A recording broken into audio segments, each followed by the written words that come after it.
Ati sisiniin jedhanii si wallaalumaan mootummaatti buusanii mana keessan dhabdanii lafa keessan dhabdanii baraatti qabdu jarratti baanii gisee Addis Ababaa gaanu Jimmaan gaana akkatti jedhamu kan qabdu. Haalli ummata islaamaa ifa jiramoo waa dhokataa miti waan namni siyaasa yookaan polotikaa halkan dukkanaan nama garaachuu wayitii miti qur'aana hadiisa deemsi sahaaba rasuula rabbii alayhi salaatu wassalaam ifa waan jiru kana seenaa rasuula rabbii karaanee rasuuli rabbii alayhi salaatu wassalaam diinii islaamaa kana gisee bal'isan gara guddaa akhlaaqaan bal'isan haalaan bal'isan sabriidhaan bal'isan rahmataan bal'isan agartan kunoo rahmata isaan makkatti oolan kan nama ajaa'ibu oolanii kana hunda otoo rahmata godhanii yaa rabbi na duraan balleessina ta'anuuti ijoollee gaarii keessaa naa baasi yaa rabbi jedhanii kadhatanuuti ajjeefnu malee jedhanii seefii sagaliin balbala irratti eeganii rabbi isaan baafate boolla keessa bulanii ba'anii dhokatanii namichi dhaqee madiinaan isaan ga'e gaafa madiinaa ka'anii umraa godheen deebi'e jedhee deebi'aatti gaafa dhufan immoo waan isaan gattame waan namaa tasse waggaa jaatti biyya Yamanitti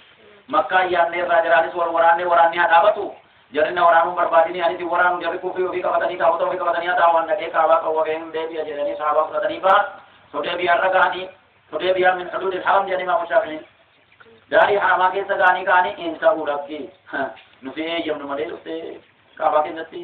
ofii godhuu jechuun nu salphachuudha jedhani in ta'uu salphifne deemne salphannu jedhamu makkaa warri ofii nu gurguddaa jedhanii of beekan Rasuulli Rabbi alayhi salaatu wassalaam maal godhuun qaba jedhan maaluu na gaafatanu akkuma diigniin buune duwwaa godhee garagaruu qaba jedha hadiyyaa ofii oofanii achi gahan ihraamii ofii haramanii wayaa ihraamii uffatanii achi gahan garagaluun murtaa'e eenyutti murteesse seera mootummaa gaafiraatti murteesse sahabaa rasuula rabbii waa'ee kana irratti bareessanii dallalanii warra kasa islaamaa nu duuna malee jannata dhagnaa yoo duunees hin deebinu jennaa rasuuli rabbii hin ta'u jedhan rasuula rabbii kiyyaadee rabbii kootiin faallafu Gidee waliin gatabamu seerri isaanii irratti gaggeeffame seera har'a jiru miti seera mirga isaanii dhiibee bilisummaatti dhaban. Rabbi booddee guddinaa qopheessullee. Gidee isaan bismillaahi irrahmaani irrahiim jedhamee walii aliyyiin kadhabuu jammaran arrahmaanii fi irrahiim keen beeknu nu haati jedhan. Nu har'a mootummaa katamittu bismillaahi irrahmaani irrahiim jennee katabnee galchine kaasii bahi waraqata kee kan lammee jiru. Rahmaanii irrahiim kee haati bismika Allahummaa malee nu rahmaanii irrahiim keen beeknu rabbumaan morma rasuula furdoo ta'ani. Risaala kooti maala ta'uun ka rasuulli jenne haqi waliin keenya kun badaa'iraa jennaa rasuulli haqi ka alayhi jedhan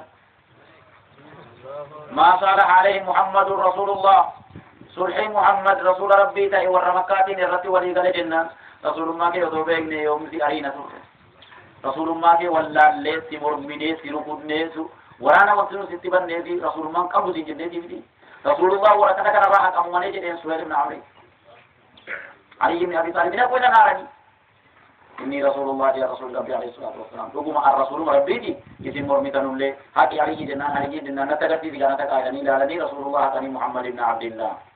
حقنا تجيبنا ملائكة رسول الله كنتي رسول أكيد نجهودا في جمع جرّوغان نوارد جيسودا بلاكنا عند نوبادني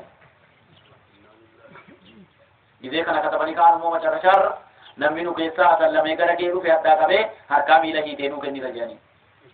Namati keessa moo saabaa keessa kafaree nu deebi'e immoo nusitti hin deebi'u nu beeki jedhani. Hayyaalinati isaarraa jedhamu kana. Olaantummaa.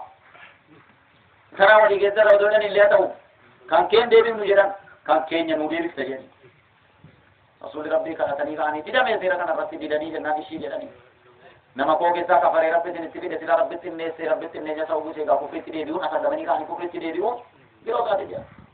Nama mootin keessaa asallamee naa dhufe egaa Rabbiin an qabeetini deebisullee rabbi karaa bahuun qopheessaa fi isiniif an deebisaa naa katabalee. Haasaa kennaniituma katabsiisa ulii gad. Har'a mootummaadhaan nu siyaasa keessi hin gallu daawaa keenyan gaggeeffannaa masgiida keenyan bal'ifnaa madrasaa keenyan bal'ifan akkasitti kan walii gallee deemaa jiru. Rasuulli rabbii gaafatii kafaraniiru eessaa gad jedhama rasuulli kafaran. Mootummaa isa kanaatiin ulii katabanii oduma rasuulli katabsiifataa jiran ulii Abuu Jandar kan jedhanu ilmi Suhayl ibn Amri sansalata jidee dhufe jara makkaatiin jara kaabate dhufe sahabaa walakkaatti kufe ilaa kunoo rukutameetan dadhabee miidhameen isinitti baqadhe yoo sahabaa jedhe isan ni miidhamee bu'aadhaan sahabaa rasuulli rabbii kan kana caalu hojjetuuf deemu Suhayl wuliin keenya guutuun hin baduun asirratti gaajee mucaan kun kooti mucaa kanaa deebiftu malee wulii kana balleessanii dhagee adaan adii isa kana malee wuliin hin dhumne Eda wuliin dhume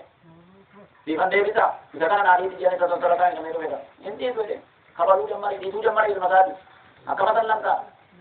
salatu man kabali kitan Sayyidina Umar gafatan apre kena ina mujakan adu kare betan dia devi ko agar dia dan Allah udah dewang ko dia ka ho jadi hindi dia mesti odo sahabat kana bo odo sahabat hazanu kabali ke nani rasul wala kuma ko di ke sari tuara ni bu ini ya warna makka gar galla mari rasul gafatan agar hojjitani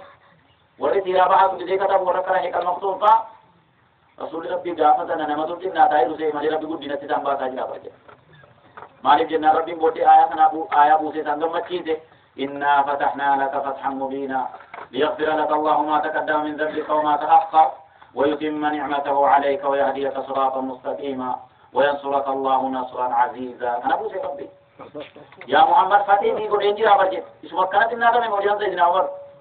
faliman uqad daniyata fi dinina wa masanjiran